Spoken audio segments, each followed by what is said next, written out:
അൻവർ പറയുന്ന മാഫിയയുടെ തലവൻ ആരാണ്? അതെനിക്കറിയത്തില്ല. മാഫിയുടെ ക്രിമിനലാണ് ADGP. അയാൾ ആളുകളെ കൊല്ലിക്കുന്നു, സ്വർണം പൊട്ടിക്കുന്നു, കള്ളക്കേസ് ഉണ്ടാക്കുന്നു. അയാളെ കുറിച്ചാണ് അൻവറിന്റെ പരാതി. അല്ല, തീർച്ചയായിട്ടും ഞാനത് നിങ്ങൾ എന്നെ കൊണ്ട് പറയിപ്പിച്ചപ്പോൾ ശ്രമിച്ചപ്പോൾ ഞാൻ പറഞ്ഞില്ലെന്ന് മാത്രമേ ഉള്ളൂ. അതായത് അങ്ങനെ വാക്കുകൾ ഉപയോഗിച്ചു. അതേ ഇന്നും ഇന്നലെയും ആ വാക്ക് ഉപയോഗിച്ചു. അതല്ലേ കേരളത്തിന്റെ മുഖ്യമന്ത്രിക്ക്, ആഭ്യന്തര വകുപ്പിന് ചുമതല വഹിക്കുന്ന കേരളത്തിന്റെ മുഖ്യമന്ത്രിക്കും DGPക്കും അത് കയ്യിലേക്ക് ഫോർവേഡ് ചെയ്തിരിക്കുന്ന പരാതിയിൽ കൊടുത്തിരിക്കുന്ന കാര്യങ്ങൾ അതനുസരിച്ച് നടപടി വന്നുകൊണ്ടിരിക്കുകയല്ലേ. ഇപ്പം നിങ്ങൾക്ക് എന്താ പ്രശ്നം? നിങ്ങൾ കൊടുത്ത കടലാസിൽ മുഖ്യമന്ത്രി ഒപ്പിടുന്നതാണ്. അത് നടക്കുന്ന കാര്യമൊന്നുമില്ല. ഇത് CPM ഭരിക്കുന്നത്. ഇവിടെ മീരാൻ പറഞ്ഞ അല്ലെ, ബഹുമാനപ്പെട്ട മീരാൻ അഡ്വക്കേറ്റ് പറഞ്ഞ ഒരു കാര്യത്തിനോട് മറുപടി പറയാം. അത് അജിംസ് ഉന്നയിച്ചൊരു കാര്യം കൂടെ കൂടിയാ.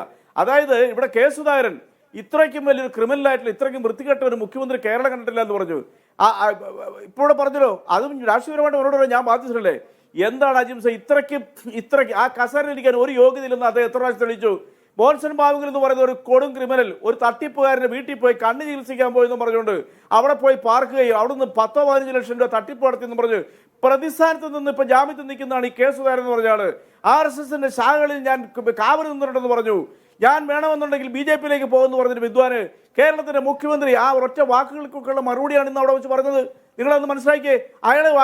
ഈ മനുഷ്യന് ഇത് പറയാനുള്ള എന്ത് യോഗ്യതയുള്ളത്? ചാണ്ടി ഉമ്മൻ, നിങ്ങൾ ഞാൻ ചോദിക്കട്ടെ, നിങ്ങൾ എന്തുകൊണ്ട് ഇത് ചർച്ച എടുക്കുന്നില്ല?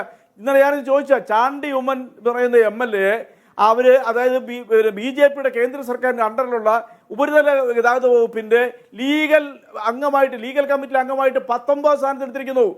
നിങ്ങളത് ചർച്ച ചെയ്തിട്ടുണ്ടോ? എനിക്ക് കിട്ടിയ അംഗീകാരമാണെന്നാണ്, അല്ല അദ്ദേഹത്തിന് കിട്ടിയ അംഗീകാരമാണെന്നാണ് ഈ K. സുധാകരൻ പറഞ്ഞത്. അപ്പോൾ സംശയിക്കേണ്ടത് ആരെയാണ്? ഇനി രണ്ടാമത് ഈ ചാണ്ടി ഉമ്മൻ MLA എന്താ പറഞ്ഞത്? ഞാൻ 2 വർഷം മുമ്പ് തന്നെ അത് പോർട്ടലിൽ അപ്ലൈ ചെയ്തതാണ്.